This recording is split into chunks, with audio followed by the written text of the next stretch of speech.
Bom dia, meus amores! E hoje, em nossa aula de geografia, vamos trabalhar a população brasileira. De olho no vídeo. Chama-se população o conjunto de habitantes de um lugar. Por exemplo, todos os habitantes de um município compõem a população dele. A população de um lugar nunca é fixa, já que, com o passar do tempo, ela pode aumentar ou diminuir.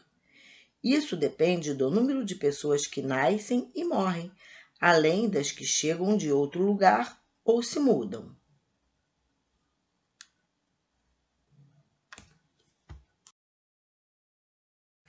Êxodo rural. Em muitos países como o Brasil, a população que vive na zona urbana de um município normalmente é maior do que a que vive no campo. Uma das explicações para isso é o êxodo rural, nome dado ao movimento de pessoas que moram no campo e se mudam para a cidade, em geral, em busca de melhores condições de vida.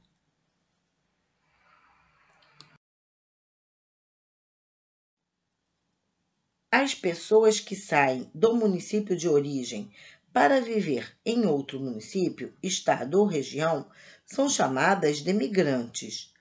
As que saem de seu país são chamadas de emigrantes. Ao chegar ao novo país, elas passam a ser chamadas de imigrantes.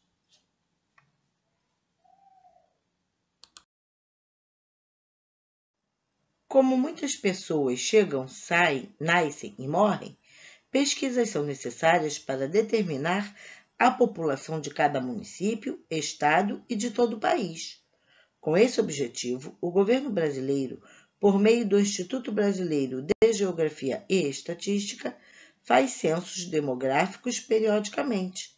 Segundo o último censo de 2010, há no Brasil cerca de 200 milhões de habitantes.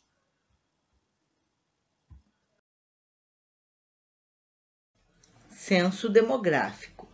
O primeiro censo no Brasil aconteceu em 1872. Respondam à Nesse período, o atividade. país, que ainda vivia na época do Império, contava com mais de 10 milhões de habitantes, dos quais mais de 15% eram escravos. Esse foi o único censo a registrar o número de escravos, já que a escravidão acabou em 1888.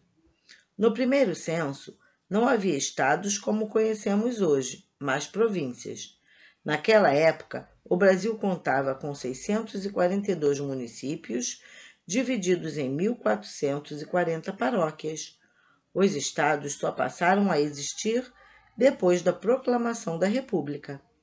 O último censo do país ocorreu em 2010. A população era cerca de 20 vezes maior que a de 1872, chegando a mais de 190 milhões de habitantes. Outras mudanças também podem ser observadas no período entre o primeiro e o último censo. Por exemplo, o Brasil já não é mais dividido em províncias e paróquias, e sim em estados, municípios e bairros.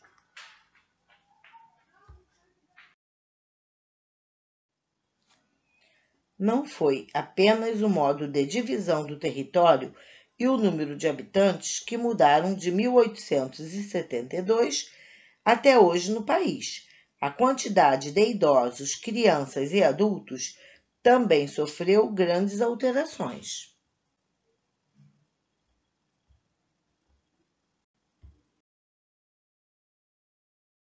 A média de filhos de cada família, da idade em que as pessoas falecem e de pessoas vivendo em cada região, é objeto de uma área de estudo chamada demografia.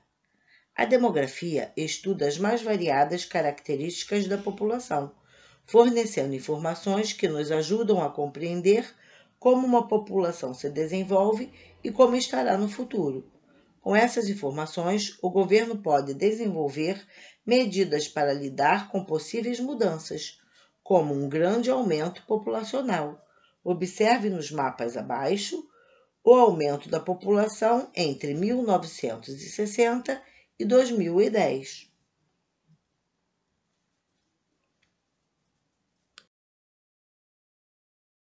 Diferentes culturas. A população de um local é constituída por pessoas de diferentes origens.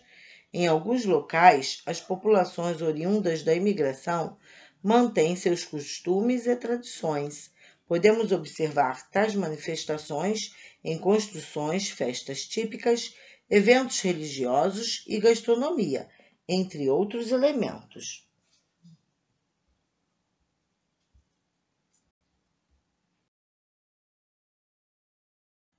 As imigrações não foram feitas por pessoas dos mesmos povos em todos os locais do país. Na região sul, por exemplo, temos grandes colônias de alemães e de povos eslavos, como ucranianos, poloneses e russos.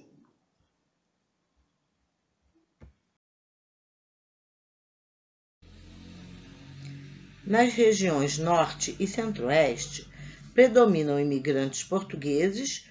No nordeste, além dos portugueses e africanos, podemos notar a influência de imigrantes holandeses e franceses.